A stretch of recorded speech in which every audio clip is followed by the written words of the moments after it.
Sus años de experiencia en política internacional crean el calibre necesario para analizar los asuntos principales de nuestra nación y el mundo. Armando Valdés está en Radio Isla 1320. Esto es Sobre la Mesa. Buenos días, Puerto Rico. Soy Armando Valdés. Usted escucha Sobre la Mesa por Radio Isla 1320. Hoy en Sobre la Mesa estarán con nosotros nuestros analistas de todos los martes de temas federales. José Nadal Power, ex senador, y nuestro corresponsal en Washington, Federico de Jesús. Además, Carlos Severino para tocar temas internacionales, ex rector del recinto de Río Piedras de la Universidad de Puerto Rico y catedrático de esa institución académica, estará con nosotros hoy para discutir diversos temas, incluyendo varios de nuestra propia región, como lo es la situación en Haití y la continuación de la investigación acerca de los responsables detrás del asesinato del presidente de esa nación. Además, la licenciada Natalia Colón, abogada laboral, estará también con nosotros en el último segmento de Sobre la Mesa. Y como todos los días, esta semana de martes a jueves, sí, porque el viernes de Yolanda Vélez Arcelay es un jueves que sabe, huele, se siente a viernes. Pues hoy de martes a jueves estará con nosotros Yolanda Vélez Arcelay sentada a la mesa para discutir con ustedes y conmigo todos los temas de hoy. 27 de julio del 2021, son las 8:01 de la mañana. Los asuntos del país tienen prioridad. Por eso llegamos a poner las cartas sobre la mesa. Vamos a poner las cartas sobre la mesa de inmediato. Hoy es 27 de julio. 27 de julio en Puerto Rico se celebra el natalicio de José Celso Barbosa, el llamado padre de la estadidad. Y voy a estar hablando largo y tendido sobre el tema de la estadidad. Le hemos dedicado programas en otros momentos al tema del Estado Libre Asociado y al futuro del Partido Popular Democrático. Creo que es justo y necesario que hoy le dediquemos un poco de tiempo al PNP, al movimiento anexionista y a incluso otras formaciones políticas que podrían en su momento ocupar el espacio de el movimiento, el partido, la colectividad política que respalda esa alternativa de estatus para Puerto Rico. Pero antes de entrar en ese tema, que va a ser el grueso de este primer segmento del programa de hoy, quería discutir con ustedes una carta que publicaron los obispos, la Conferencia Episcopal de la Iglesia Católica de Puerto Rico, hace unas horas. Esto lo publicó, por lo menos yo lo vi publicado en la página del periódico de la Iglesia Católica en Puerto Rico, El Visitante, y la carta tiene fecha del 26 de julio de 2021, entiéndase, el día de ayer. La carta es firmada por, en primer lugar, el obispo de la diócesis de Ponce, pero se le unen el arzobispo metropolitano de San Juan, el obispo de Caguas, el obispo auxiliar de la arquidiócesis de San Juan, el obispo de Arecibo, el obispo de Mayagüez y el obispo de Fajardo y Humacao. Y ellos básicamente están haciendo una convocatoria, una invitación a que los fieles, los feligreses de la Iglesia Católica participen de una marcha que se va a estar dando el 14 de agosto de 2021 desde el Capitolio hasta la Fortaleza para protestar en contra del currículo de perspectiva de género en las escuelas públicas del país. Y yo solo traigo esto y debo primero establecer, los obispos católicos tienen todo el derecho. Yo nunca he sido de esas personas que cree que las personas que tienen algún tipo de fe, como yo, de paso, yo soy un católico, que las personas de fe no deben participar de la discusión pública, que las personas de fe no deben incluso aspirar a cargos públicos. Si fuera por eso, pues casi no habría nadie en Puerto Rico que pudiese aspirar a un cargo público, porque la mayor parte de los puertorriqueños somos personas de fe. Así que yo no creo que esto sea una intervención indebida de la Iglesia Católica en la política. Allá quienes desde, por ejemplo, el Partido Nuevo Progresista siempre les ha molestado, les ha incomodado el que ciertos obispos, particularmente los de San Juan, se inserten en temas políticos, claro, señalando la paja en el ojo ajeno y no viendo la viga en el propio, porque del lado del PNP ha habido por mucho tiempo mucho apoyo, mucha movilización de parte de líderes evangélicos y protestantes a favor del PNP. Eso es una realidad. O sea, yo no creo que yo esté aquí diciendo ningún sacrilegio. Es una realidad objetiva política que por mucho tiempo esas iglesias protestantes han estado apoyando en diferentes momentos al PNP, al punto de que un gobernador de ese partido, Pedro Rosselló, dijo en su momento que él era un católico protestante. Así por el estilo era la cosa, porque claro, había que estar con todo el mundo. La razón por la cual traigo el tema no es para señalar que estos obispos, que la conferencia episcopal no deba insertarse. La razón por la cual traigo el tema es porque yo tengo una opinión también. Ellos tienen una, y yo como puertorriqueño, ciudadano, y de paso católico, tengo una opinión acerca de la manera en que se han insertado en esta discusión pública sobre el currículo de perspectiva de género en las escuelas públicas. Las escuelas que pagamos todos los puertorriqueños.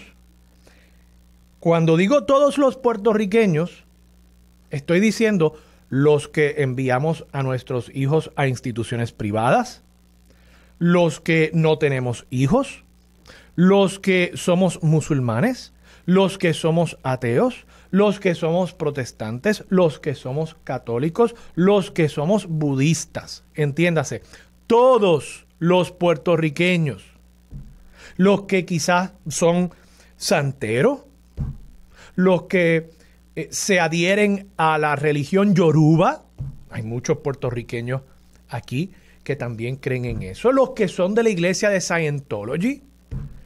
Hay una diversidad de maneras en que el ser humano expresa su espiritualidad, y la mayor parte de esa amplia gama de experiencias religiosas y espirituales en el mundo están representadas en Puerto Rico, en su población.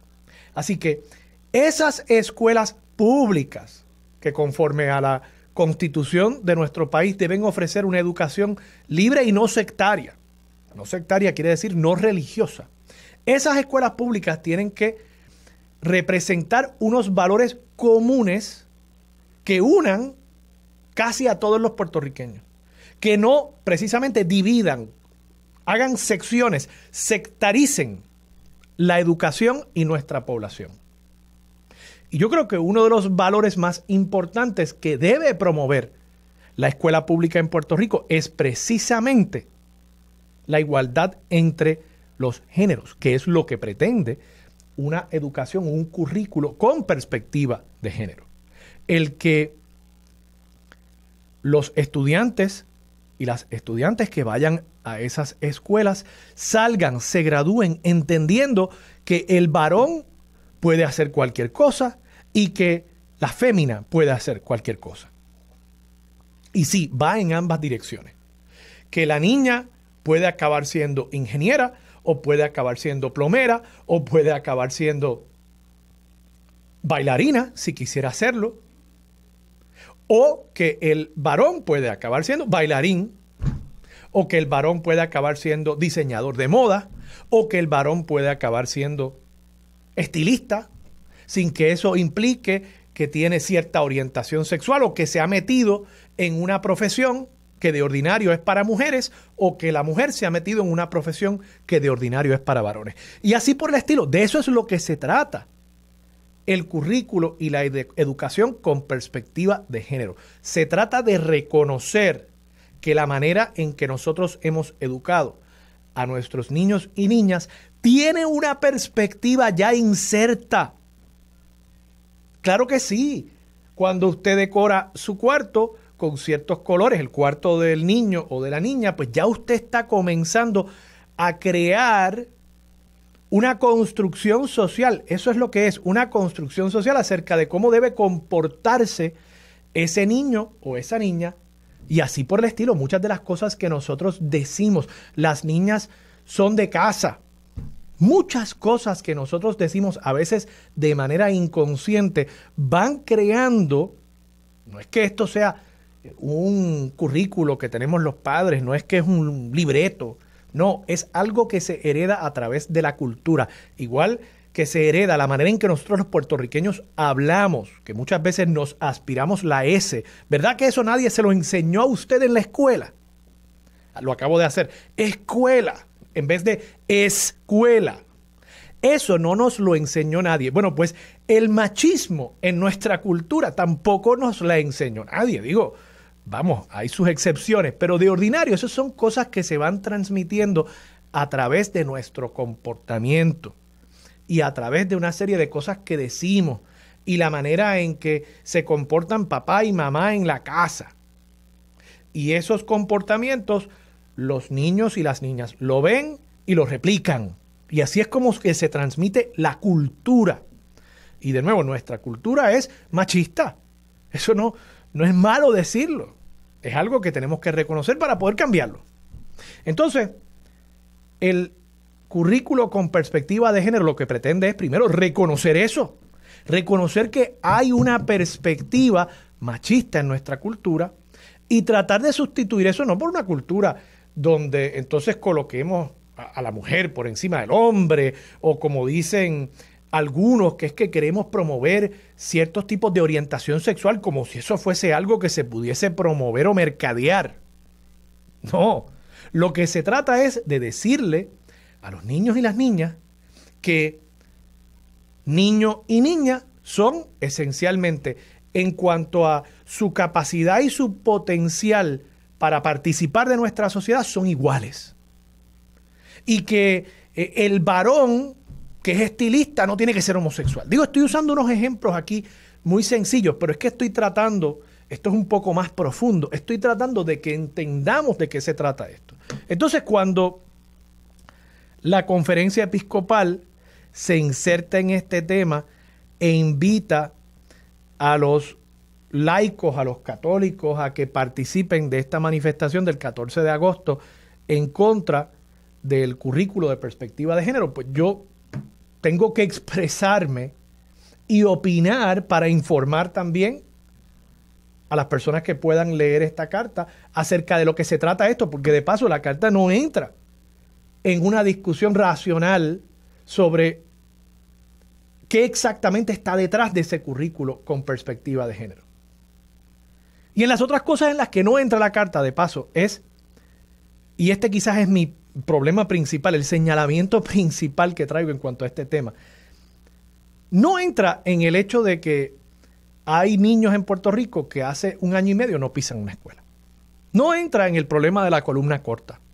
No entra en el problema de 30 y pico de mil estudiantes que se colgaron. O sea, la selección de temas que hacen muchos, y tengo que decirlo, sí, muchos, porque estos son muchos obispos, muchos líderes religiosos en nuestro país, está más vinculado a unas causas políticas en contra de lo que se percibe como una cultura que realmente defender a la feligresía y defender a los más vulnerables en nuestra sociedad. ¿Cómo es que un currículo de igualdad en las escuelas públicas es más pernicioso, es más peligroso para la juventud y para futuras generaciones de puertorriqueños que el hecho de que no hayan pisado una escuela en 1 año y medio? Y que el gobierno irresponsablemente, como escuchamos esta mañana aquí con Luis Penchi en Pegados en la Mañana, el gobierno vaya a estar años bregando con el tema de columna corta cuando estamos en medio de una situación de sismos continuos en la zona sur del país, donde prevalecen muchas de esas estructuras peligrosas, donde ahora vamos a estar enviando a nuestros hijos y nuestras hijas a estudiar. ¿Por qué la Iglesia Católica, por qué otros líderes religiosos escogen siempre hablar sobre el tema socialmente controversial, sobre el tema políticamente controversial, y no una carta para reclamarle al gobierno o para reclamarle a la feligresía que marchen frente al Capitolio para exigir que en este país eduquemos a nuestros menores de edad? ¿Por qué no se hace eso? Que es lo mismo que yo siempre digo con el tema de los homosexuales y las lesbianas. que siempre se le señala ese pecado, pero no se señala porque, claro, políticamente eso es mucho más peligroso. No se le señala el pecado sobre el cual sí Jesús habló en todos los evangelios, que es el divorcio, ¿verdad? Porque, claro, hay mucha más gente divorciada. Entonces, de lo que se trata es de escoger una minoría contra la cual ahí sí se declara una especie de guerra santa, pero adelantar toda la teoría religiosa, todo el dogma de la Iglesia Católica, no. Se escoge de la Biblia, se escogen los temas y francamente el escogido de temas que se hace deja mucho que decir acerca de cómo este liderato religioso está siguiendo las enseñanzas de Jesús, que habló precisamente de defender a los más vulnerables, que dijo, dejen que los niños vengan a donde mí. ¿Dónde está la defensa de esa niñez? ¿Dónde está la defensa de esa niñez que hemos visto en estos días recientes ha sido víctima de más y más casos de violencia sexual contra ellos? ¿Dónde está esa defensa? Eso es lo que yo quisiera ver en vez de a la conferencia episcopal abogando simple y sencillamente porque continuemos dividiéndonos, porque continuemos perpetuando unos comportamientos, unas perspectivas que colocan al hombre por encima de la mujer. Eso es lo que yo quisiera ver. Quisiera ver que la iglesia realmente no fuera tan selectiva, las iglesias no fueran tan selectivas al momento de escoger los temas en los cuales se van a insertar por unas conveniencias políticas, sino seguir el mensaje de Jesús, que es precisamente defender a los más vulnerables en nuestro país. Tengo que tocar el tema de la estadidad, sí. Hoy es día de José Celso Barbosa. Y hay un artículo en el periódico hoy de la amiga Gloria Ruiz Cuila muy interesante sobre el PNP, y a menudo nosotros hablamos sobre los problemas que enfrenta el Partido Popular Democrático como institución, y son muchos. O sea, no estoy aquí diciendo que no se deba discutir ese tema, porque el Partido Popular Democrático ciertamente tiene muchos temas ideológicos, de organización y de liderato. Pero el PNP también tiene muchos de esos mismos problemas, que es lo que plantea Gloria en esa columna. Y yo he dicho, para quizás exponer mi teoría, yo he dicho que el PNP ha sido a la misma vez el partido más exitoso en Puerto Rico y el de los fracasos más estrepitosos. ¿Por qué digo eso? Bueno, porque si ustedes se fijan, el PNP después del plebiscito de 1993, donde los distintos partidos pudieron definir las alternativas de estatus y se usaron en gran medida las definiciones que se habían trabajado en aquel proceso en el Congreso, donde participaron Carlos Romero Barceló, Rafael Hernández Colón y Rubén Berríos, a finales de los años 80, principios de los años 90, proceso de Bennett Johnston, entre otros. Se usaron esas definiciones y el Partido Nuevo Progresista se dio cuenta que con una definición del Estado Libre Asociado que hablara sobre su futuro desarrollo y sobre sus capacidades actuales, siempre la estadidad iba a salir desfavorecida, o al menos iba a estar por debajo del 50%. Y a partir de ese momento, a partir de 1993, el PNP se ha dedicado casi exclusivamente, más que a adelantar la estadidad, se ha dedicado a socavar los cimientos del Estado Libre Asociado en Washington. Y creo que el planteamiento que hizo Eduardo Batia en su discurso en ocasión del natalicio de Luis Muñoz Rivera este año, precisamente apunta a eso, al éxito que tuvo el PNP. Entonces, en esa medida, el PNP es el movimiento político que más exitoso ha sido, porque se establecieron una meta y la lograron. Ahora, la meta principal, la fundamental, que es lograr la estadidad, ahí sí que no han tenido muchos éxitos, e incluso me parece que se han hecho varios autogols en distintos momentos de su historia, como cuando logran ganar el plebiscito de noviembre de 2012, donde una mayoría del pueblo rechazó la condición territorial actual. Eso sin duda, eso pasó, y casi el 60% de paso, fue como un 57%. Para luego entonces hacer un plebiscito en junio del 2014 17 sin el aval del gobierno federal y donde entonces la participación bajó dramáticamente y se vio como un ridículo. Y lo mismo hicieron esta vez con la victoria que tuvo la estadidad, el sí en el plebiscito de noviembre y ahora el ridículo de un proceso de cabilderos que solamente llevó a votar a menos de 90,000 personas. Pero bueno, eso lo voy a dejar sobre la mesa. Vamos a ver qué piensa Yolanda Vélez Arcelay sobre mi teoría de que el PNP es a su vez el partido más exitoso y el partido más fracasado de nuestra historia reciente. Y quiero traer también a Ricardo Rosselló, bendito, reapareció, dio una entrevista y el tipo dice que el error principal que ha cometido es que trabajó demasiado y no durmió lo suficiente. Vamos a la pausa. Regresamos con Yolanda Vélez Arcelay, aquí en Sobre la Mesa por Radio Isla 1320. Con más de 30 años cubriendo las principales fuentes de información del país, su análisis llega rompiendo barreras.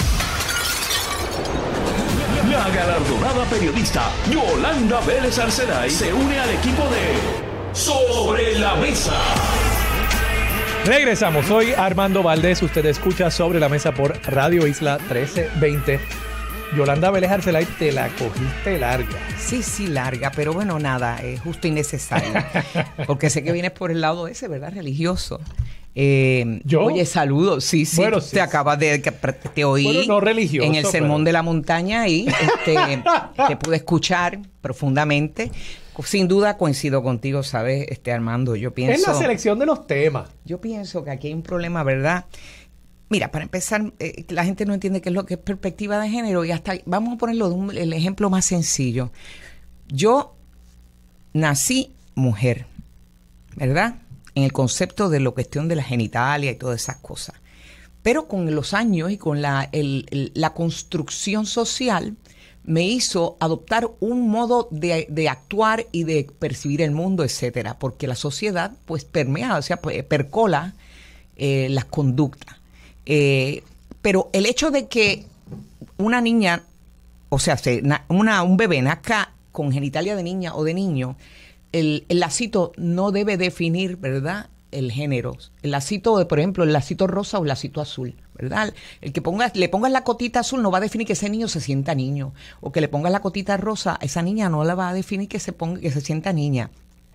Pero no hay duda de que si esa niña eventualmente y ese niño eventualmente se van desarrollando y se sienten incómodos en esa estructura, y pongamos la metáfora, ¿no? La cotita azul y la cotita rosa, se siente incómoda en esa cotita, vamos por metafórica, que le ha impuesto la sociedad porque siente en su foro interno, bien íntimo, que nadie, ¿verdad?, puede entrar en él, que algo no marcha bien, pues entonces no podemos atacarlo por el hecho de que no se ajusta a nuestra ¿cómo diríamos?, expectativas de que se comporte correcto, según la sociedad, como el de la cotita azul y el de la cotita rosa. Y creo que aquí, y coincido contigo, la iglesia, en términos generales, yo no hablo de la iglesia, las diferentes denominaciones, hablo de la iglesia como institución en el país, le está pasando lo mismo que le pasa al partido político, que están perdiendo el foco de lo que la necesidad que hay en la población. Aquí hay un hambre terrible de acompañamiento, ¿verdad?, de familias enteras que están pasando crisis económicas, que están pasando crisis sociales, que están evaluando si se van del país, si no sienten que pueden cuadrar la chequera, ¿verdad?, al mes. Y entonces, tantos y tantos asuntos, que si los nenes están optando por irse a la calle, que no hay empleo para ellos y entonces la droga los está tentando, todas estas cosas. Y tú ves que la iglesia lo que se enfocan es en esa cuestión, ¿verdad?, que vamos, ni afecta en ese sentido, vamos, que no tiene un impacto en los verdaderos problemas que tenemos que resolver. Y en convocar a una marcha. Por favor, ¿tú sabes lo que es marchar con ese sol y con la Digo, lluvia? que de nuevo, yo no quiero...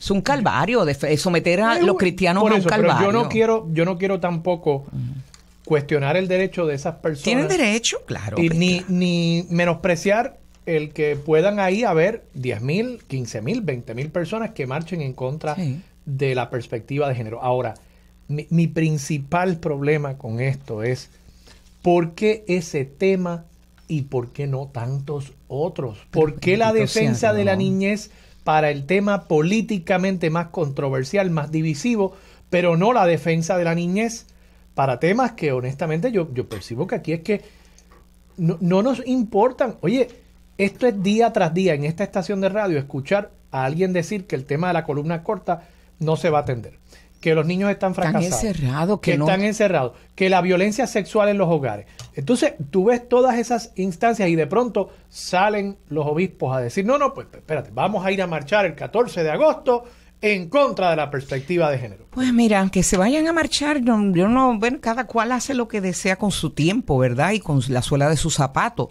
Pero pienso que aquí tanta necesidad de que quemen suela por otras razones, que quemen suela yendo a los lugares, tocando la puerta, preguntando qué necesitas, cómo te puedo ayudar, cómo la iglesia puede ser pertinente a tu vida. ¿Sabes? Yo pienso esas cosas, vamos, y que eso de paso también, eso también sucede. Tengo que decirlo. Sí, pero te tengo que decir que quisiera ver más implicación de esto en la vida social de este país que esto que tú mencionas. Y pienso, ¿verdad?, en la famosa camiseta que yo te he mencionado de mi hijo. Tiene una camiseta que, por cierto, la encontré el otro día entre sus cosas, ¿verdad?, porque mi hijo ya es un adulto independiente. Y encontré esta camiseta que dice, Dios mío, sálvame de tus creyentes.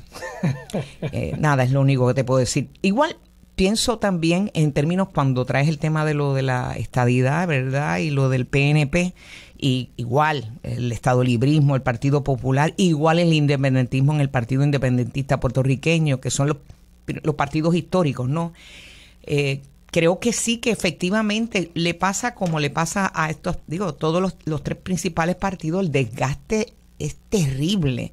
Como la militancia de cada partido ha menguado, ¿verdad? Excepto en el caso del PIB, pero obviamente por unas razones muy definidas, y es el mensaje de un Dalmau fresco que hace una ruptura con el discurso tradicional. Yo no sé si diría que la base no ha menguado, diría que él logra atraer a unos votantes ajenos a esa base. Pero saliéndonos de ese aspecto, ¿verdad? Que es una cosa, ¿verdad?, incidental dentro de estas elecciones. No sabemos si va a ser... si se va a mantener permanente, habrá que ver otras elecciones, ¿verdad? Pero en el caso en particular del Partido Nuevo y el Partido Popular, el Partido Nuevo, mira, yo vengo de una familia republicana, una familia que abraza la estadidad. Sí. Yo te diría que mayoritariamente, o sea, y esto pues tiene que ver mucho con la historia del país en cierta medida, tú sabes. Y uno no puede renegar de esas situaciones que hicieron cambio, ¿verdad? Recordemos que la invasión de los norteamericanos en el 98, pues trajo un choque de culturas tremendo. Las primeras décadas no hubo grandes avances y empezaron los malestares en la década de los 30, recordarás. Pero eso se junta a la misma vez con la situación de beligerancia internacional, los alemanes, la conflagración, etcétera. Y Puerto Rico, la ubicación, ¿verdad?, donde está el Caribe, la necesidad de fortalecer a Puerto Rico como una especie de plataforma militar en el Caribe. Y entonces todas las ayudas que empiezan a llegar y la infraestructura militar que se construye, que beneficia a la población a la misma vez, pues todas esas cosas, pues las familias ven eso como un progreso, y se entiende que es así, hubo un progreso.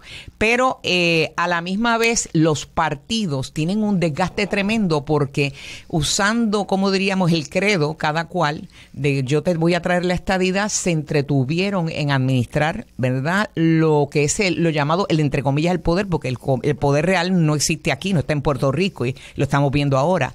Entonces, cuando tú ves eso, los partidos políticos lo que prometen no han podido empujarlo en una mejoría en el ELA, o una mejoría o traer la estadidad, o conseguir la independencia, no por meramente que te caiga aquí en la falda como un melón, ¿verdad?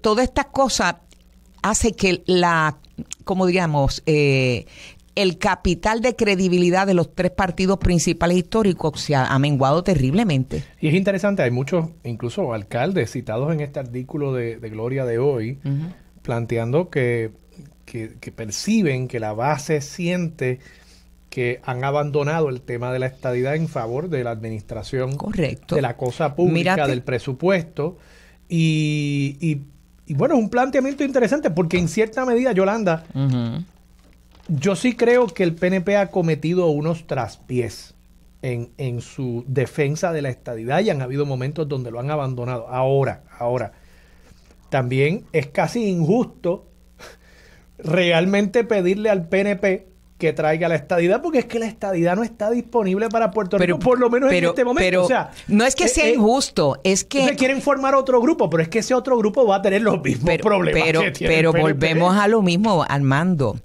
Una cosa, esto yo recordaba a alguien diciendo, mira, una cosa es que yo estaba cultivando esta enredadera pensando que era una mata de parcha, y al final me acabo de enterar que es un bejuco de puerco, ¿no? Pues tú sabes, las expectativas que se siembran en la mente del que va y va todos los días de noviembre de cada 4 años a votar, las expectativas que le siembran es una cosa y lo que tú puedes, ¿verdad?, cumplir es otra. Entonces, pero tú no crees que el PNP debería casi preguntarle a esos electores, chico, pero tú me creíste. Bueno, pero yo quiero colocarlo, no es solamente los estadistas, también los estadolibristas han prometido una mejoría en el ELA que no ha logrado y que entonces igual la independencia no la vas a lograr en las elecciones, tú sabes. Son tres, como diría, proyectos que se van, que la frustración va menguando a aquellos creyentes que van al púlpito del día electoral y depositan su voto como si fuera un deber sagrado, la sacralización de ese voto, pensando que van a lograr esa meta que le han prometido allá en el púlpito, ¿verdad?, los ministros de la ideología o de su partido, y no se la han cumplido. Pues obviamente la gente se va saliendo de los partidos y por lo que vemos ahora cómo se ha ido menguando en todos los partidos, excepto, como mencioné, lo del PIB, que es un fenómeno por específico, ¿no?, de Dalmau. Pero en particular... Oye, y de paso el PIB también, pues... bueno, pero no han logrado han logrado un apoyo a la independencia, entonces no han logrado la independencia. También, o sea, no es excusarlos, pero es que nosotros mismos tampoco hemos pedido la independencia. Pero ¿no? es que eso es lo que estamos hablando. La independencia no le va a caer como una guanábana en la falda.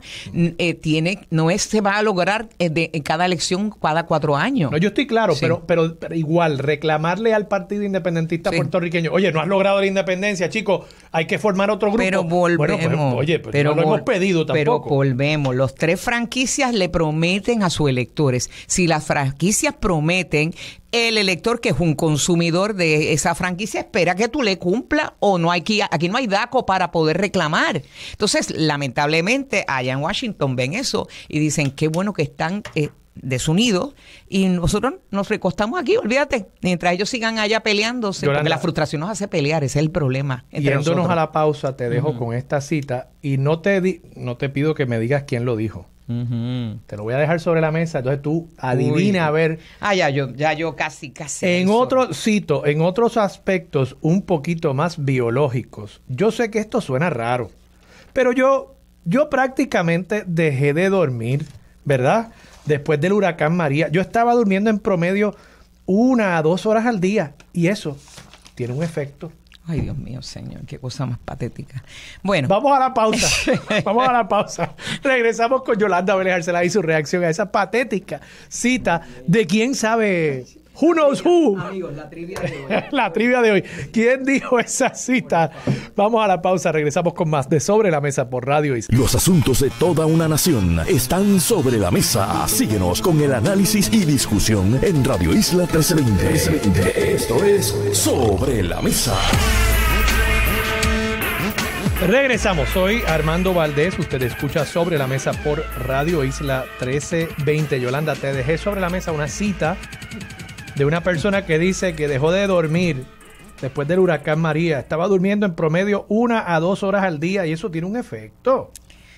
Ay, Dios mío. Y entre muchas otras cosas, esto es de una entrevista con José Elías Torres en WPAB. ¿Quién habrá sido el entrevistado? Pues vamos a ponerle Adivina, nombre adivina. a esto, esta trivia. Déjame ver, adivina.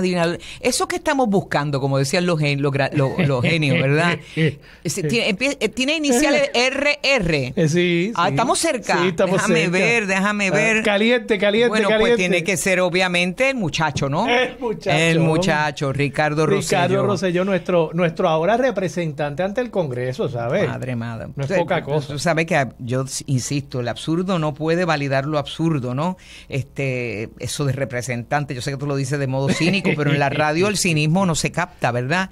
Te voy a decir algo, eso que tú dices, ¿verdad? Y yo no leí la entrevista, acabo de recibirla de tus manos, me la acabo de enviar, pero esa cita nada más denota un grado de enajenación tremendo. Sí. Es como creer que la gente cree los cuentos. Tú sabes, el cuento es como... Cuando yo era niña, mi papá me hacían cuentos de apariciones y cosas, y yo creía en ellas, porque eso son cosas de niños. Y cuentos, ¿verdad? De fantasmas y de esas cosas. Pero hacer estos cuentos ahora de que porque no dormiste, no gobernaste bien. Pero es la continuación, además, Yolanda, de la misma narrativa. Por favor. De la misma propaganda. Seguir. Ricardo Rosselló, al igual que Pedro Rosselló en su momento, fueron candidatos enlatados, candidatos que se crearon en agencias de publicidad y fueron candidatos que se les asignó una historia, una narrativa, un cuento, así como Superman, que se dice que llegó del planeta Krypton en una nave espacial y lo encontraron sus padres adoptivos en un campo en Kansas, ¿verdad? Pues ese backstory se lo crearon a Ricardo Rosselló. Sí. Y él sigue con esa misma cosa. A él le dijeron, mira, tú tienes que ser el tipo analítico, tú tienes que ser el tipo que trabajas todo el tiempo. Yo recuerdo cuando Bad Bunny y Residente fueron a recibirlo, que el que era en ese momento secretario de Asuntos Públicos dijo, no, ya el gobernador llevaba despierto varias horas. No, ¿qué les pareció? Fueron a la fortaleza. Sí, fueron a la fortaleza. Exacto. Entonces, nada, esto... Como si fuese casual que tú te paras allí en el portón y le dices a las 3 de la mañana al guardia, oye, yo quiero hablar con el gobernador. Y alguien dice, gobernador, levántese, que hay alguien ahí que quiere hablar con usted. No, pero entonces no nos pueden decir... Como si eso no que hubiese sido planificado. Y no es que despertaron al gobernador, es que el gobernador ya estaba despierto. Entonces, bueno, esto es todo parte de una misma agenda de propaganda que, tengo que decirlo, muchos medios de comunicación se convirtieron en cajas de resonancia de esa narrativa, y es la misma narrativa que están empujando ahora en el intento todavía por reivindicar y rehabilitar esta figura política. Me llama la atención algo, ¿verdad?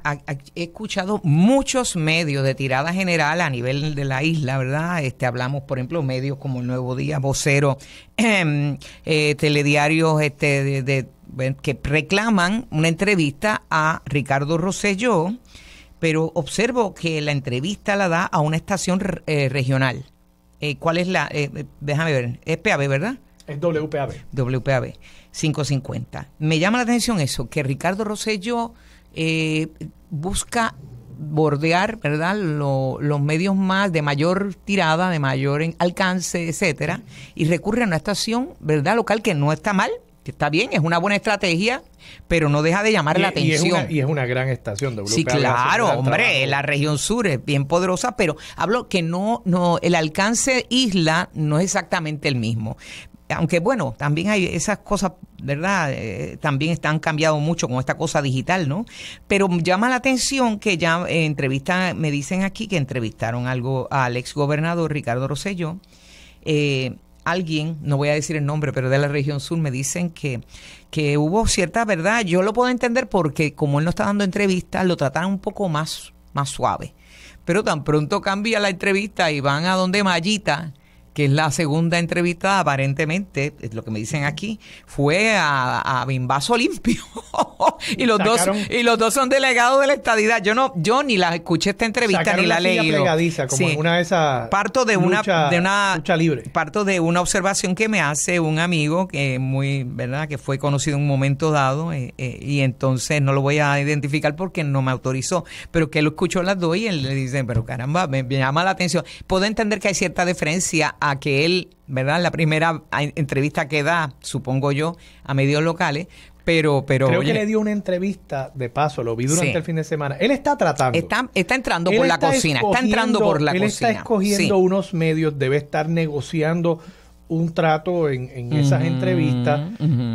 Las últimas entrevistas que yo he visto de él fue una antes de la elección de cabilderos, que fue en el programa de Ramón Rosario. Sí. En una estación hermana. Otra entrevista es esta de WPAB, y he visto también circular un video este fin de semana de Héctor Marcano, que por lo visto pensaron que Héctor Marcano se la iba a tirar suavecita, y Héctor Marcano básicamente en un momento le hace una pregunta a Ricardo Rosselló donde dice, bueno, mire, yo le voy a hacer una cita, les voy a decir una cita aquí de ex gobernadores del país, y ofrece una cita de Muñoz Marín, de Rafael Hernández Colón, la famosa cita de la razón grita, la razón no grita. La razón no grita, la razón convence, Luisa Ferrer. Entonces le dice, y usted dijo, cogemos de pen hasta los nuestros. Pero, ay, qué bueno está eso. Pero no hubo un blip. O sea, dijo la palabra completa. Sí. Yo no me atrevo a decirla aquí porque entonces... Bueno, porque eso se entiende como una interjección, es parte del vocablo español tan rico. Bueno, además que es una cita directa. y el hombre pestañeó cuando le hizo la pregunta. Oh, no. Esto es que él es robótico. Él estaba obviamente era virtual la entrevista, pero él no pestañea. Ha circulado mucho por ahí. Después te la envío. Ajá, muy interesante. Después te la envío, pero él no pestañea. Entonces, nada, es muestra de una estrategia pero de tratar de llevarlo a unos lugares. ¿Qué contesta? No contesta nada. Se quedó como... Y se quedó mudo. Se quedó mudo. Se quedó mudo. Pensé, qué interesante. Se quedó mudo. Es que ese es el problema de una figura como él, tanto aquí en Puerto Rico como incluso Javier Jiménez, alcalde de San Sebastián, lo dice hoy en el periódico. Yo no sé si tuviste esa cita.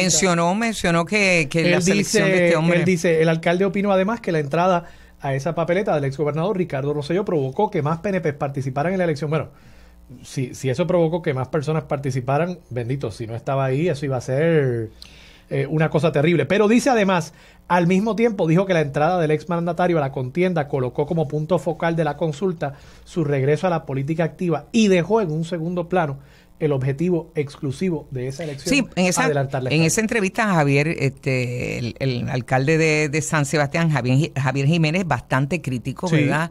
De las estrategias que está usando Pedro Pierluisi con la cosa de la estadidad, que vota en esa consulta por adelantado, se desaparece y no dejó guías, como que no dejó, esto fue como al Wipipio, y esta supuestamente la principal herramienta más allá de Jennifer González y su proyecto para la estadidad. Aquí de mostrar la papeleta. Sí, curioso. Recordemos que había habido unas advertencias de Carmelo Ríos de que los votos, de que los riding no podían ser, ¿verdad?, los seleccionados, debían ser seleccionados.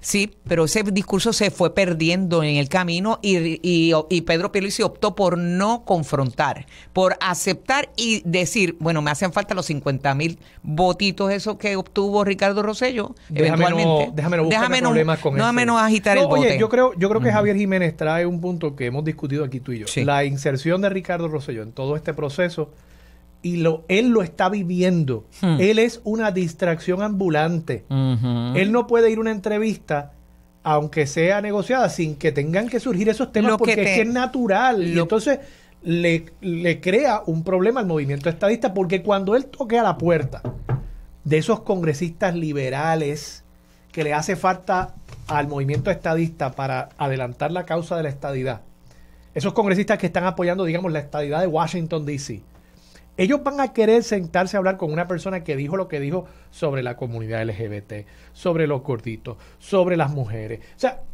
lo que te dice que realmente esto de buscar la estadidad del liderato de un partido, el PNP, realmente lo que están entreteniendo con esto de los delegados, etcétera. Y fíjate el mensaje que citan de nuevo en el Nuevo Día a Jennifer González, que la Casa Grande del PNP puede buscar la inclusión de los que se fueron, ¿verdad? Y volver a sus raíces. Esa crítica sigue ahí constante y velada. Oye, y qué interesante que en un artículo, a 7 meses de la juramentación de un gobernador estadista, tú estés hablando ya de al menos 2 otros contendientes a la gobernación. Bueno, y de un gobernador en su primer cuatrienio. Oye, recuerda, Nuevo Día, Jennifer González. Bueno. Vamos a la pausa. Sí. Regresamos con más de Sobre la Mesa por Radio Isla 1320. Próximo en Radio Isla 1320. Bueno, amigos, hoy es martes y como todos los martes tenemos información desde Washington, directamente desde la voz de nuestro corresponsal Federico de Jesús, y también la evaluación y el análisis del ex senador José Nadal Power. Vamos a estar hablando de los temas de Washington y la repercusión en Puerto Rico y las que se generan aquí, pero que quieren conectar con Washington. También vamos a estar dialogando con la abogada laboral Natalia Colón sobre estas tendencias, las ferias de trabajo, se acerca septiembre, la finalización, ¿verdad?, de las ayudas, etcétera.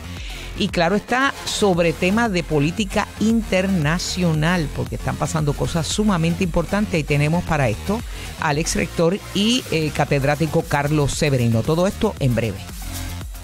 Los asuntos de toda una nación están sobre la mesa. Síguenos con el análisis y discusión en Radio Isla 1320. Esto es Sobre la Mesa. Bueno, amigos, por si acaso no lo sabían, ¿verdad? Hoy salió a relucir que estamos ya prácticamente llegando, ya estamos casi al filo del 7% en el repunte del COVID y se anticipa la posibilidad de que podría llegar al 10%. Le oí claramente a un salubrista hablar con Luis Penchi sobre esta posibilidad. Y claro está la preocupación de que la gente que está reticente todavía o que sencillamente por dejadez no ha ido a vacunarse. Y yo tengo que hacer el llamado a que hay que ir a vacunarse. Tenemos que ir a vacunarnos. Y ya está el Delta instalado en nuestras vidas. O sea, como decía la doctora Coelho de Novelo, hace un mes había un solo caso Delta en Puerto Rico detectado. Ahora hay una 50 y recordemos que prácticamente el rastreo está casi inoperante. Ahí está la epidemióloga Oyamaica Plaza planteando que no hay transparencia en la información que sale del Departamento de Salud, de la Oficina de Epidemiología, y el aparato que se había montado y que fue sumamente efectivo para el país en términos del rastreo municipal, ¿verdad?, del COVID, está prácticamente desmantelándose. Y yo escuché a Mellado, pero tengo que coincidir, está escaseando la información. Así que si descansamos en ese sistema que fue clave para que pudiéramos salir a flote, más allá, en comparación con otras sociedades, tenemos que sostenerlo. Pero bueno, nada, voy ahora rápidamente a darle la bienvenida a los amigos Federico de Jesús y José Nadal Power. ¿Cómo están? Saludos. Buenos días, Yolanda. Buenos días, buenos días. Estoy poniéndome los audífonos porque se me olvida que tengo que ponérmelos. Dame un segundito.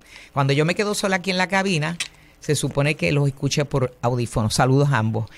Hay algo interesante que está pasando con esto del COVID y lo quiero traer, ¿verdad? Y es que hay señalamientos de organizaciones, ¿verdad?, profesionales, etcétera, grupos de la salud, moviéndose a requerir la vacuna contra el coronavirus, requiriéndolo, o sea, un requisito. No es que cuando tú quieras pasa por ahí y vacúnate, no, requiriéndolo. Y lo interesante que se está dando también es que el Departamento de Asuntos de Veteranos, que maneja pues en Estados Unidos amplísimos sectores del sistema de salud, anunció ayer que va a ser mandatorio la vacunación en estos trabajadores de la línea, ¿verdad?, primaria, la línea al frente, combatiendo el COVID. Pues va a ser mandatorio. Todavía hay salubristas que puede que estén sin vacunar. Me llama la atención esto y quisiera, ¿verdad?, hablar.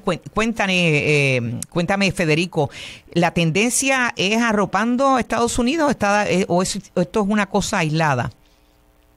Bueno, yo no te diría aislada, yo creo que está comenzando. Y no solamente es el Departamento de Asuntos de Veteranos Federal, sino que también ya vemos gobiernos locales como la ciudad de Nueva York que va a requerir que sus 330,000 trabajadores municipales o tengan la vacuna o se hagan la prueba una vez a la semana. Yo creo que eso de que se hagan la prueba una vez a la semana, pues quizás fue porque algún abogado dijo, bueno, quizás no se puede requerir la vacuna, pero se puede requerir la prueba, y una combinación de las dos. Uh-huh. Pero la realidad es que hay muchos trabajadores de la salud en varios estados que no se han puesto la vacuna, y eso es preocupante. y también hay gobiernos estatales que se están moviendo a requerírselo a sus empleados. Todavía estamos al principio, nada más que han habido 2 o 3 estados y un puñado de ciudades grandes, pero con el gobierno federal comenzándolo, ¿verdad?, por la administración de veteranos, yo creo que pudiera ser una tendencia, y Biden yo creo que está más preocupado de que la gente no se está vacunando. En Fox News están cambiando un poquito de sintonía. Hay gobernadores republicanos como la gobernadora de Alabama que salió a decir que se tiene que vacunar todo el mundo. Muy bien. Y creo que hay un reconocimiento y un cambio. El problema es que crearon un Frankenstein con la desinformación de que la vacuna era política y todo lo demás, y ahora meter eso de vuelta en la pasta de dientes es más difícil que será. De hecho, pregunto, ¿verdad? Porque cuando el gobierno federal establece, y empezó por ¿verdad?, asuntos de veteranos, una pauta también abarca a contratistas del gobierno. En este caso de veteranos, ¿verdad?, que empieza por asuntos de veteranos, también abarca a los contratistas, que tú sepas. Caramba, ese detalle no te lo sé decir, y sí, han habido muchas órdenes que abarcan a contratistas. De hecho, así fue que Obama aumentó el salario mínimo, ¿verdad?, por orden ejecutiva a contratistas federales en el momento 11.50, y ahora Biden quiere hacer lo mismo a $15. O sea que ese tipo de prácticas se hace, pero creo que todavía no lo han hecho, por lo menos en este caso no estoy seguro. Lo pregunto, ¿verdad? Porque en la medida en que tú incluyes contratistas, aquí prácticamente el contratista puede ser es tan amplio, desde las aseguradoras, desde los proveedores, los médicos, los laboratorios. Si ampliar ¿verdad?, esa red a contratistas prácticamente arropa. ¿Qué te parece, José? Mira, de hecho, la ciudad de Nueva York, o el estado, creo que fue el estado, está requiriendo eso a los contratistas, ¿no? Y eso pues abre aún más, el abanico, multiplica las personas que van a estar vacunadas. En el estado de California también me parece que es igual la orden. De hecho, aplica a más de 2 millones de empleados públicos en todos los niveles en el estado. Y eso se ha tenido que hacer así porque verdaderamente en los Estados Unidos, por alguna razón, digo, y hay varias razones, ¿no? Pero mucha gente no se quiere vacunar. Algunos por simplemente temor a la vacuna, a la ciencia, otros por dejadez, otros, como dice Fede, que es lo más incomprensible, por razones ideológicas.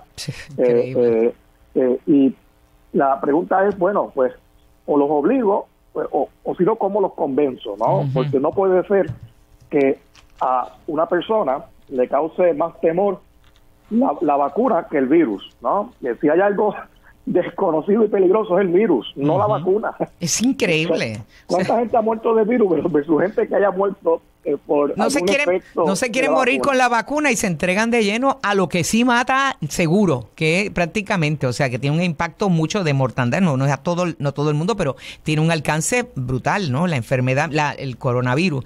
Mira, también hay organizaciones profesionales de enfermería, de todo, ¿no? De todo lo que tiene que ver con salubristas, impulsando universidades, requiriendo también y han ido a los tribunales y el tribunal los ha validado, requiriendo que es razonable requerir que estén vacunados el que quiera entrar a esas universidades. Así que parece que la tendencia es inevitable, y yo creo que en este caso en Puerto Rico, no sé ustedes, pero estoy observando una lentitud y lo peor de todo es que hubo unas vacaciones, ¿verdad?, aquí en este país, que se decretó desde la fortaleza una especie de puente esta semana, que es tiempo clave y para tomar decisiones, y noto una reticencia a moverse. Afortunadamente se anunció, claro, con excepciones en el caso de los niños, porque hay excepciones siempre, que se va a requerir la vacuna en el inicio de clases, pero una vez tú le quitas una semana de juego de pie al país, porque cuando el gobierno se va de vacaciones, el país prácticamente se tiene que forzar a vacacionar, ¿verdad? Y tú le quitas una semana de acción, de ir a los médicos, de moverte, de llevar a los niños a vacunar, etcétera. Me parece que como que está derrotando un poco lo que está impulsando el Departamento de Salud. ¿No les parece?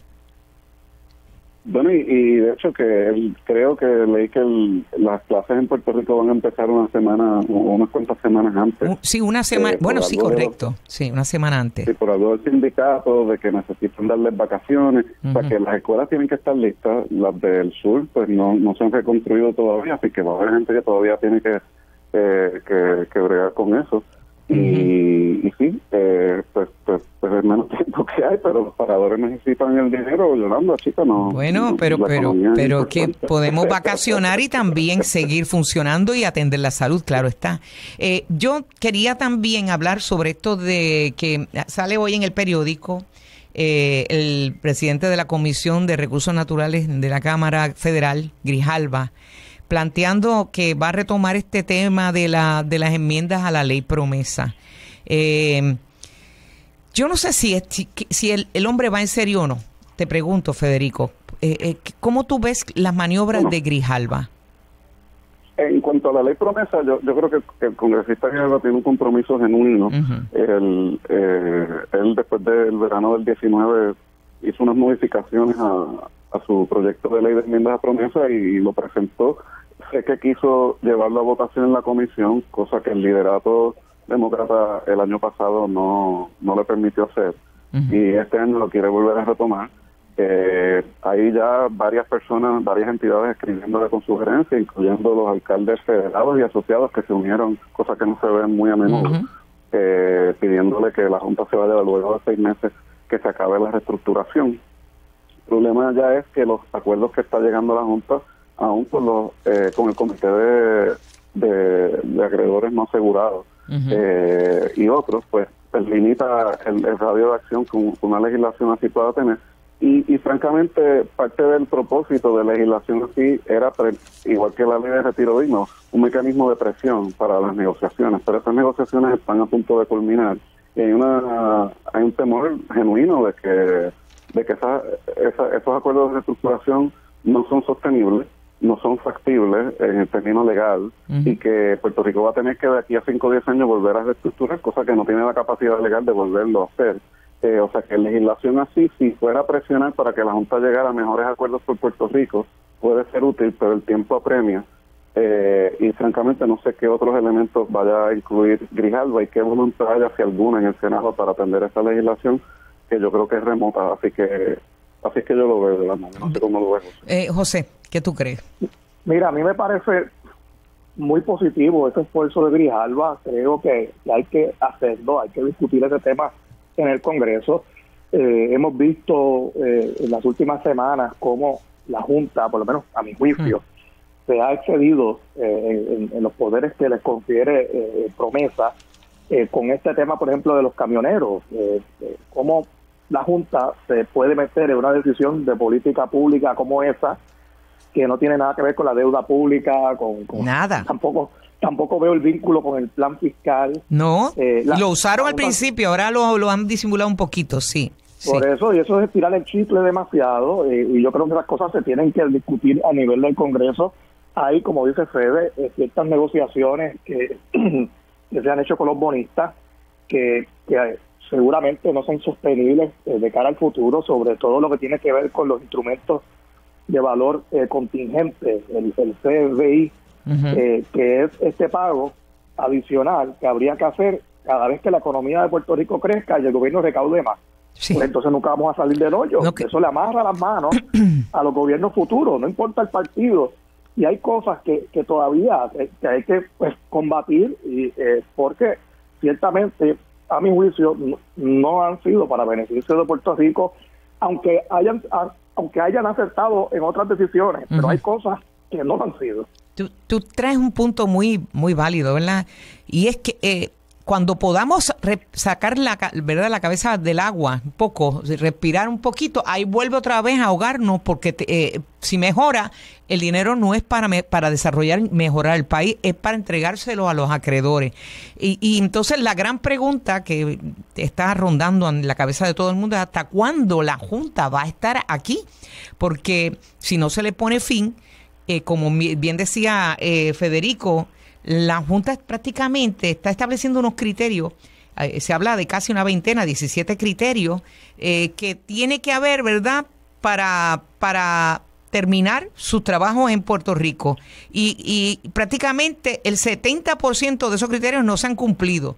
Esto va a ser eterno, o sea, la presencia de la Junta y eso fue como una especie de vacío dentro de la legislación congresional que la misma Nidia Velázquez ha estado planteando aquí también, o sea, se da una sensación de que la Junta anda al garete, que anda por su cuenta metiéndose en cuanto asunto estima o caprichosamente y todo lo empata con la Junta, con el plan fiscal, aunque no tenga nada que ver con el plan fiscal. ¿Quién supervisa a los muchachos, estos 7 muchachos? ¿Qué hace Antonio Medina por ahí planteando y plantando cara?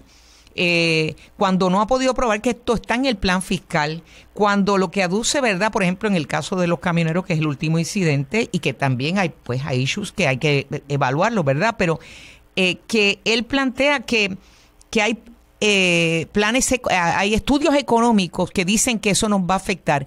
¿Quiénes hizo esos estudios económicos? La Junta no los ha hecho. Están usando los estudios económicos de los que están llevando el caso al tribunal, que son las organizaciones con propio interés, como la Cámara de Comercio, MIDA, firmas privadas. Pero ¿cuál es el estudio que hizo la Junta de Control Fiscal? Anoche mismo se le preguntó en un programa en el que yo participo usualmente, se le preguntó con qué base está partiendo la Junta para meterse en el tema de regulación del tema de los camioneros y la ley y acciones del gobierno, y ellos dicen, no, es que hay estudios, pero los estudios no dice cuáles son del mismo sector de interés privado que trae a su propio economista con sus propios estudios. O sea, está tomando posición.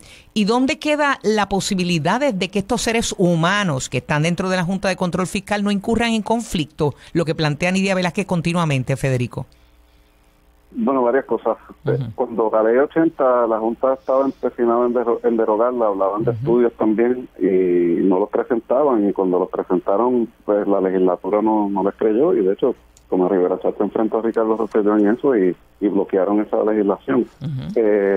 Y pues eso también era de dudosa, ¿verdad? Que tiene que ver eso con el plan fiscal y con esto pues también son camioneros privados, ni siquiera son del gobierno. En cuanto a lo de los conflictos de intereses, pues ni de verdad que tiene su legislación que se aprobó en la Cámara el año pasado, en el Senado no se aprobó porque el senador Joe Manchin, que es el que bloquea todo en el Senado hoy en día, pues no le quiso dar paso, pero accedió a que hubieran vistas públicas, que eso va a suceder pronto, y eso va a ser un paso positivo, porque eso de las pocas modificaciones que se pudieran hacer la promesa es de las que cuenta con apoyo bipartidista, y simplemente pues le prohíbe a la Junta y a sus contratistas contratar gente como Mackenzie, que tenía una subsidiaria con bonos de Puerto Rico mientras asesoraba la Junta en cuanto a la reestructuración de la terrible. Eso es terrible. Nos han dejado abandonados a la suerte de estos 7, que sabrá Dios, ¿verdad? Y yo no quiero hacer indicaciones directas, pero si nos dejaron al garete aquí, ¿quién nos protege de que no haya conflictos o que ya ha habido conflictos, ¿verdad? Porque hay acciones que, miren, por ejemplo, estamos hablando de que la Junta de Control Fiscal está prácticamente amarrándonos a casi 2 décadas, ¿verdad? De un plan de ajuste y de paga, de reestructuración de la deuda, que hasta economistas como Stiglitz han planteado, economistas premios Nobel de la economía, están planteando que es excesivo el pago para Puerto Rico en comparación con estados, ¿verdad? Y ciudades que tienen mucho más en términos ¿verdad? De ingresos per cápita. Y nosotros amarrándonos a acuerdos que no se garantizan ni siquiera que puedan ejecutarse. No sé, José. No, mira, de acuerdo. Yo creo que aquí no ha habido suficiente discusión sobre estas negociaciones, ¿no? Que ya están en una fase bien adelantada ante la jueza Swain para su aprobación. Y eso que te menciono ahorita, por ejemplo, el instrumento de valor contingente, es algo de lo que casi no se ha hablado. Sí, es terrible. La gente lo desconoce y yo creo pues que tenía que haber mucha más transparencia de la que ha ocurrido. Y pues mira, donde mejor se puede dar esta discusión es en el Congreso. Allí es donde único pueden tomar decisiones sobre este tema, y yo creo que urge y debe ser parte prioritaria de la agenda del gobierno de Puerto Rico en Washington, porque el gobierno de Puerto Rico tiene la obligación de defender su jurisdicción, de defender el futuro del país. Ese deber de fiducia solo lo tiene el gobierno de Puerto Rico, el gobierno electo por la gente, ¿no? Y esto tiene importancia. Y la batalla hay que darla. Eso que tú dices tiene importancia. La gente dice, pero es que imagínate, aquí han fallado. Bueno, fantástico, han fallado. Pero usted tiene en sus manos el poder del voto para sacarlo. Pero ¿quién saca a esta gente si incurre en conflicto de interés dentro, en el ejercicio que le dio la ley promesa? Que dicho sea de paso, ha sido ya impugnada por su inconstitucionalidad, sale hoy la información, por el presidente de la Cámara, Tatito Hernández. En eso se la apunta. Yo creo que está muy bien que se cuestione esto y que se muevan también a ponerle coto a la, ¿cómo se llama? A la eternidad de la presencia de la Junta. Tú no puedes tener una Junta eternamente durante lo que dura el pago de esta deuda, ¿verdad? Que son supuestamente... Vamos, que nos condena prácticamente casi 2 décadas, que la Junta esté ahí todos los días, todos los años para certificar anualmente que se está cumpliendo. Ellos se están perpetuando a sí mismos y el Congreso no se ha dado cuenta, caramba. O sea, que tengamos... Sí, Federico. Yolanda, el Congreso adrede le limitó el término a la Junta, cosa que no hizo con D.C., que en el caso de Washington, D.C., la Junta es una especie de zombie que se puede reactivar si ciertas condiciones se cumplen, y eso iba a ser en la primera versión de promesa del caso con Puerto Rico, y eso se limitó. El problema es, como ha dicho el abogado Rolando Emanueli, eso de que después de los presupuestos balanceados y los intereses razonables en el mercado, pues choca con que la Junta es la que está a cargo de certificar a la Corte ciertas métricas. Anualmente, durante el pago, anualmente. O sea, una cosa es lo que diga la legislación y otra cosa que ellos mismos impongan, ¿verdad? En el acuerdo y en el ajuste y todo, que 17 criterios para terminar su trabajo. Y apenas han empezado, ¿no? Faltan como 70% más de esos criterios. Y que anualmente se certifique que están cumpliendo. ¿Quién va a estar manejando esa supervisión? Ellos. O sea, prácticamente ellos se están perpetuando. O sea, no sé, me parece una cosa... Si se valida esto en el tribunal por la jueza Swain, ¿qué puede hacer el Congreso, verdad? Con el hecho de que la ley es una cosa y el acuerdo que se está haciendo es otro. Tiene sin duda, Yolanda, que legislarse o acordarse algún tipo de transición para que la Junta en efecto cese sus funciones en algún momento, porque como bien dices, si no se hace nada, entonces se quedan con la función de supervisar los acuerdos y nunca acaban, ¿no? Y eso no puede ser. Por eso, al igual que mencionaste ahorita, yo aplaudo el esfuerzo que está haciendo en ese tema Tatito Hernández, y ha sido consistente en estar impugnando, ¿no? Esos poderes que se atribuye la Junta, y creo que ese esfuerzo se tiene que dar, ¿no? Me parece también positivo. De hecho, hay un aspecto, ¿verdad?, que trae que en la Junta, en su acción o su de momento actuar o no actuar, ¿verdad?, carga el asunto hasta del estatus, porque por ejemplo, en su omisión a llamar a controlar a el gobernante cuando no ha tenido la validación de la legislatura o de la Cámara, ¿verdad?, que tiene mucho que decir, ¿verdad?, en el término financiero para el país y constitucional, y tiene el mandato constitucional, pues está prácticamente validando que haya acción hacia un tema de estatus por una parte, mientras paraliza la otra, porque prácticamente el poder se lo abrogó la misma Junta. O sea, aquí la Cámara no tiene ni voz ni voto en esto de si usan el dinero para una consulta o para los cabilderos. No sé, me parece a mí, ¿no te parece? Sí, no hay duda de eso, y la realidad es que la Junta está operando como un gobierno paralelo, ¿no? Con todo tipo de consultores, se están tomando, como mencionamos al principio de este segmento, se está adjudicando unos poderes que pues si uno busca la ley, ¿no?, promesa, pues no los ve en ninguna parte. Obviamente son problemas de redacción y omisión que hubo también en esa legislación, pero la realidad es que de algún modo esto tiene que aclararse y por eso tiene que ser parte importante de la agenda del gobierno de Puerto Rico en Washington. Aquí tiene que estar Prafa y los cabilderos del gobierno. Tiene que haber un gobierno presente, que lo noto muy ausente, y parecería que todavía el abogado de la Junta de Control Fiscal, ¿verdad? Me voy de paseo mientras se ejecutan las acciones.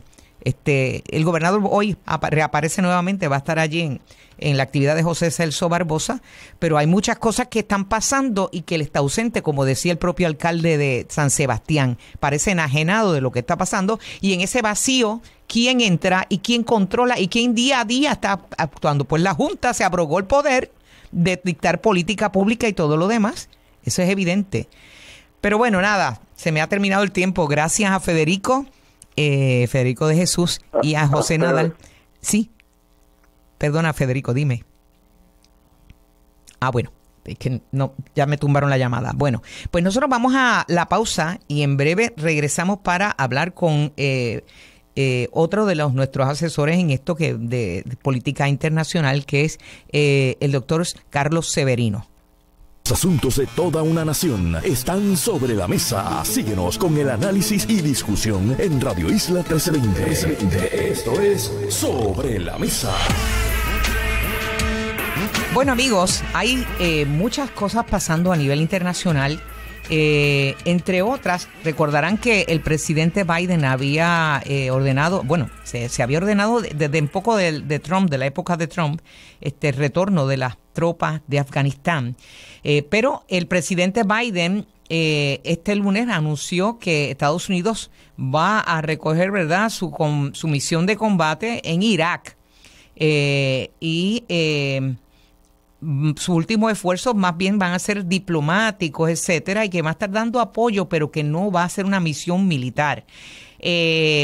Estamos ya a prácticamente 21 años desde el ataque a las Torres Gemelas. Recordarán que las acciones tanto en Irak como en Afganistán fueron el efecto eventual luego del ataque a las Torres Gemelas, pues Estados Unidos usó esta situación para entrar a ambos lugares, ¿verdad? Para irrumpir en estos dos países con como diríamos, un balance ahí incómodo para Estados Unidos.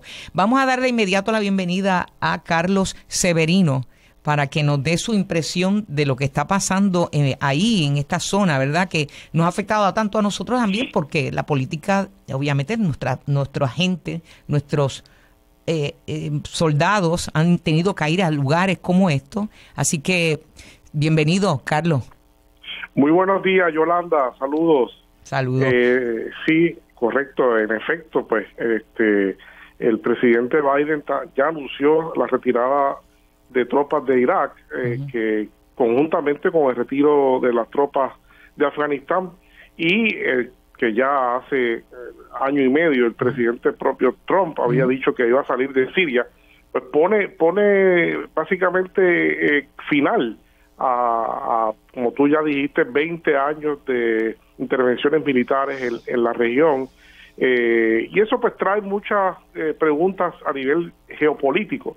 Obviamente son 20 años en los cuales se ha gastado sumas incalculables de dinero, dinero que al país, al interior, le hace mucha falta. Estados Unidos, solamente pensar que tiene un déficit trillonario en infraestructura en su interior, pues ha gastado esa cantidad increíble de dinero sin resultados, obviamente porque no ha habido resultados ninguno. Habría que ver entonces cómo quedará en los próximos meses y años la reconfiguración geopolítica en la zona del Medio Oriente y el sur de Asia, porque es una zona muy sensitiva y es una zona muy importante para el mundo. Pero no hay duda de que los principales observadores pues señalan que Estados Unidos se va 20 años de allí con intervenciones que no lograron realmente ningún propósito concreto ni ninguna victoria importante. Tan es así que el Talibán, en el caso de Afganistán, está retomando las zonas, ¿verdad?, clave,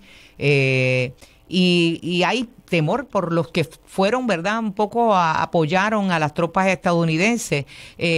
Y entonces es interesante, y yo creo que tú ahí puedes aportar mucho, que Putin, ¿verdad? El presidente de Rusia, le ofrezca a Biden ser como una especie de guardián de la frontera con Afganistán.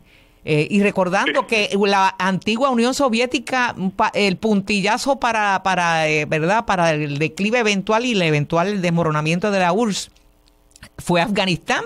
Afganistán o los talibanes sacaron prácticamente a la Unión Soviética y Estados Unidos se ha tenido que replegar e irse, y esto es como una especie de, esto me parece un poco también a la salida cuando Vietnam, de algún modo hay alguna lección en esto, ¿no?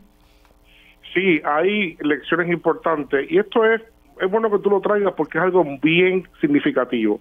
En eso no queda duda de que ambos países van a tener que cooperar y van a tener que confiar, primero porque Rusia, por el tema de la cercanía, pero no solamente eso, es porque Rusia, la Federación Rusa, tiene una cantidad importante de población que es de confesión musulmana. Así es. Y Rusia ha desarrollado en los últimos 15 años unas políticas que, contraria a los Estados Unidos, en la zona, le han dado una posición de credibilidad ante los países musulmanes.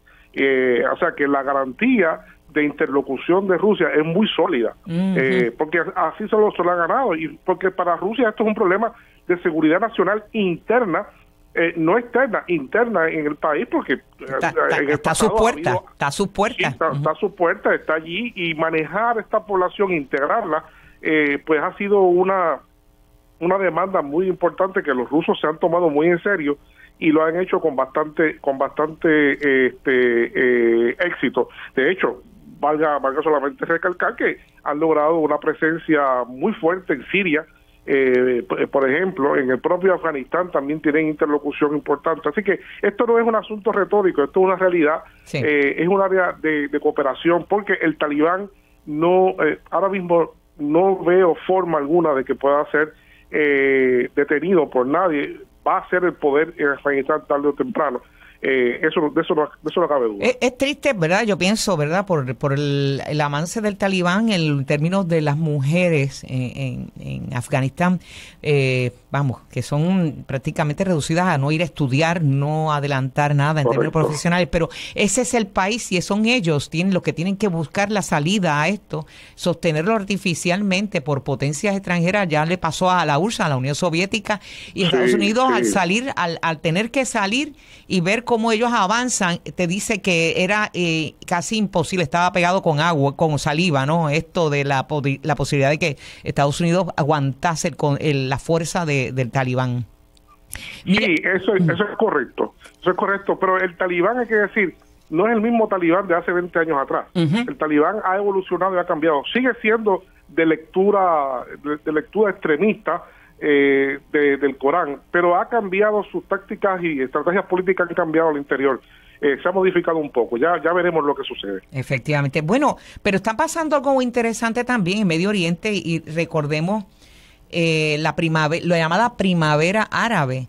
Estuve viendo por televisión española cómo se estaba volviendo, ¿verdad? Y Túnez fue el primer país donde los jóvenes iniciaron la llamada esa primavera árabe, pero hay un movimiento de malestar grande creciendo en Túnez porque no se ha logrado nada a partir de, según entiende el sector, ¿verdad? El sector que está protestando, nada se ha alcanzado luego de la llamada revolución o primavera árabe.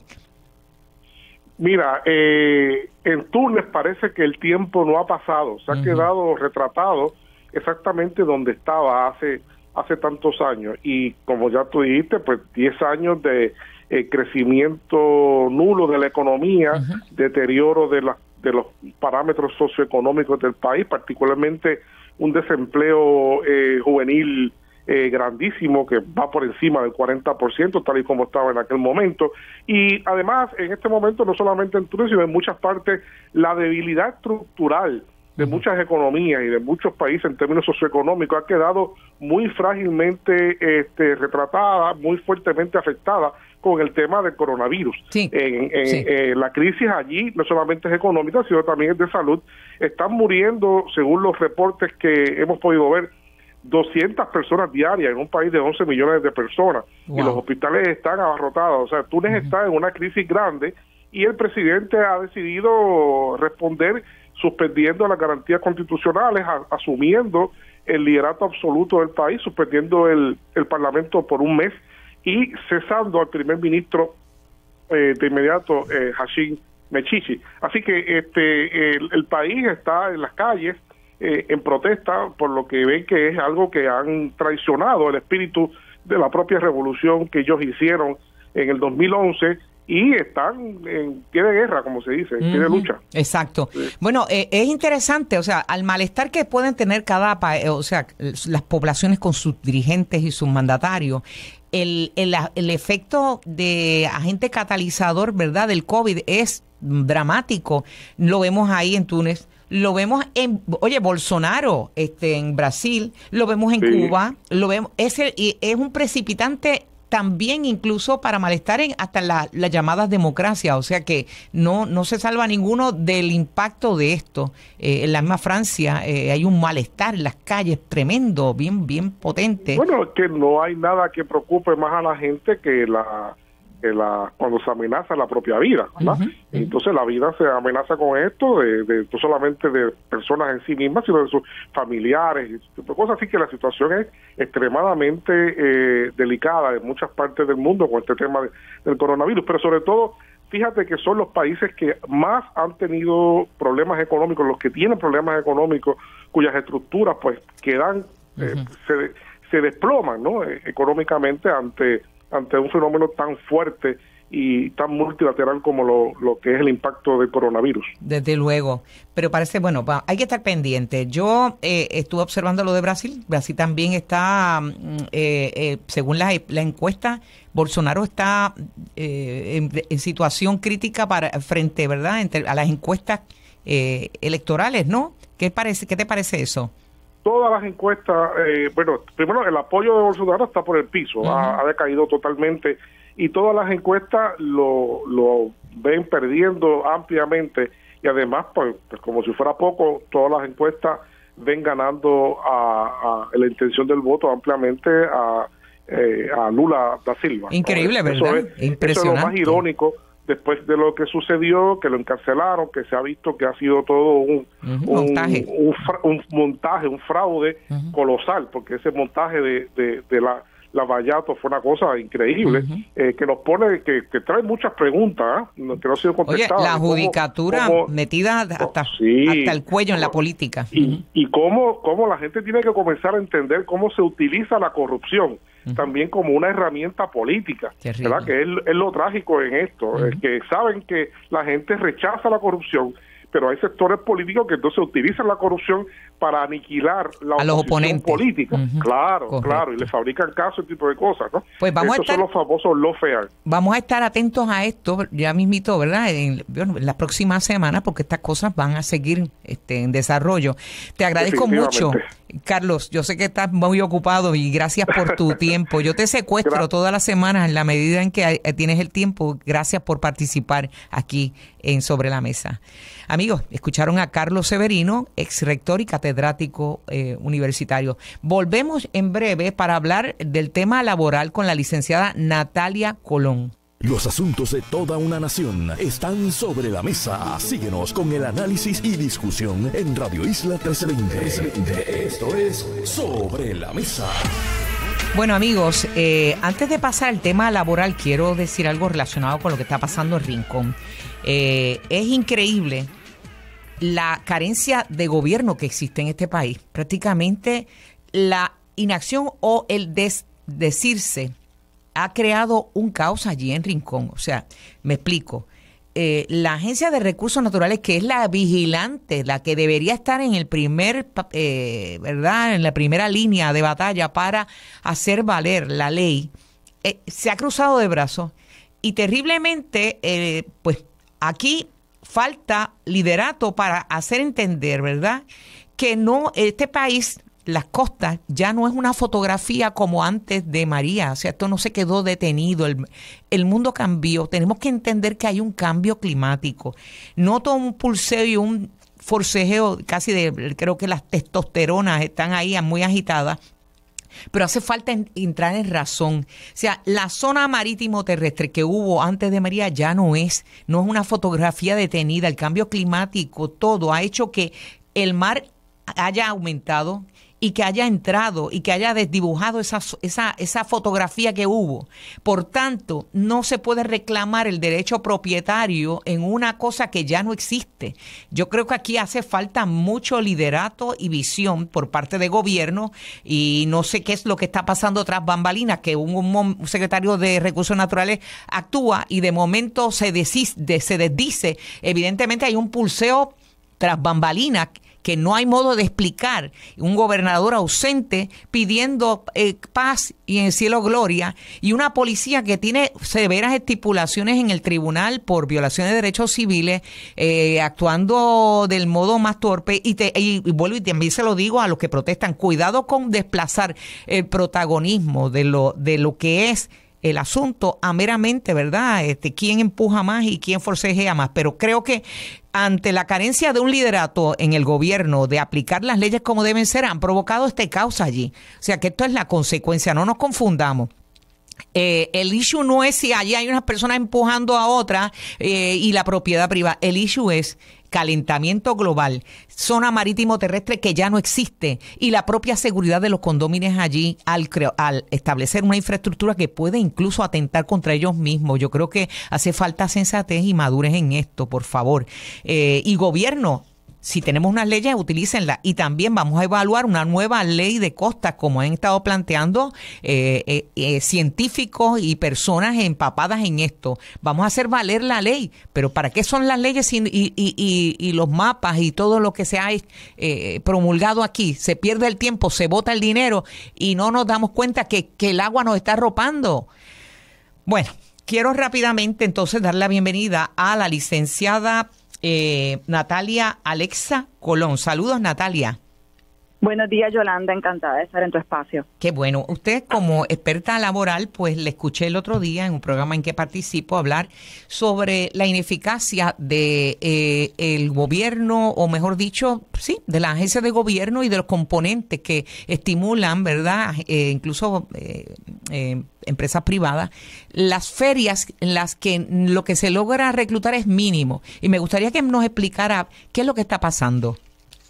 Pues mira, Yolanda, yo lo que he observado, ¿verdad?, desde el inicio de la pandemia en relación a los temas de empleo, que han sido quizás de esos temas más complejos en manejar por la diversidad de industrias que tenemos, ¿verdad?, la diversidad de trabajadores que tenemos y cómo manejábamos los retos iniciales de marzo del 2020 a donde estamos ahora, ¿verdad?, en julio del año 2021, y cómo hemos ido evolucionando o ajustándonos a las nuevas realidades que nos trae esta situación de emergencia sanitaria. Lo que nos deja saber es que hay poca coherencia, esa es mi opinión, poca coherencia en la respuesta gubernamental y en lo que se puede hacer para fomentar o incentivar la vuelta al empleo. La realidad es que el regreso al empleo presencial no es un asunto que está surgiendo en este periodo de verano que estamos viviendo ahora. O sea, desde junio del año pasado, las órdenes ejecutivas promulgaron o permitieron una reapertura gradual de diversos sectores, amén de aquellos sectores que nunca cerraron, ¿verdad?, porque eran los sectores esenciales que eran necesarios para la continuidad de la actividad dentro del país. Pero los sectores, por ejemplo, que empezaron a volver al empleo desde el verano del año pasado, han confrontado múltiples retos, ¿verdad? Entre los retos más obvios en relación a la pandemia, pues cómo regresamos, ¿verdad? El tema de la presencialidad, el tema de la huella del espacio físico donde podemos tener a nuestros trabajadores, teniendo entonces las medidas sanitarias de distanciamiento físico, entre otros asuntos. Todo eso se ha ido ajustando, todo eso lo hemos visto evolucionar al paso del tiempo, ¿verdad?, con las órdenes que han surgido a través del gobierno, así como las mismas medidas y recomendaciones que emiten los CDC. Y ahora nos encontramos con una etapa en donde estamos explorando, ¿verdad?, que más compañías necesitan trabajadores, más compañías están en posición de reclutar, más compañías están dispuestas a mejorar términos y condiciones de empleo, ¿verdad?, que siempre es el gran debate. Sí, yo regreso al mundo del trabajo, pero regreso al mundo del trabajo con unas mejores condiciones de trabajo, como puede ser, por ejemplo, el aspecto del salario mínimo. sé que has promulgado, ¿verdad? Y sé que eres muy vocal en términos de afirmar que Puerto Rico necesita una revisión en relación a lo que son sus estándares de salario mínimo, por lo que yo concurro enormemente, ¿verdad? Nosotros en nuestra jurisdicción hemos optado desde 1998 de ampararnos en el famoso salario mínimo federal para propósitos de entonces establecer eso como el estándar mínimo de ingreso y salario para los trabajadores en función, ¿verdad?, de la legislación federal que aplica, que es la Ley de Normas Razonables del Trabajo. Pero la realidad es que los estados y los territorios siempre han tenido la potestad y el poder de establecer salarios mínimos en exceso del salario mínimo federal. El salario mínimo federal es la consideración mínima, ¿verdad? Le hizo mismo el salario mínimo que debe regir a todo trabajador que trabaja dentro de los Estados Unidos continentales y sus territorios.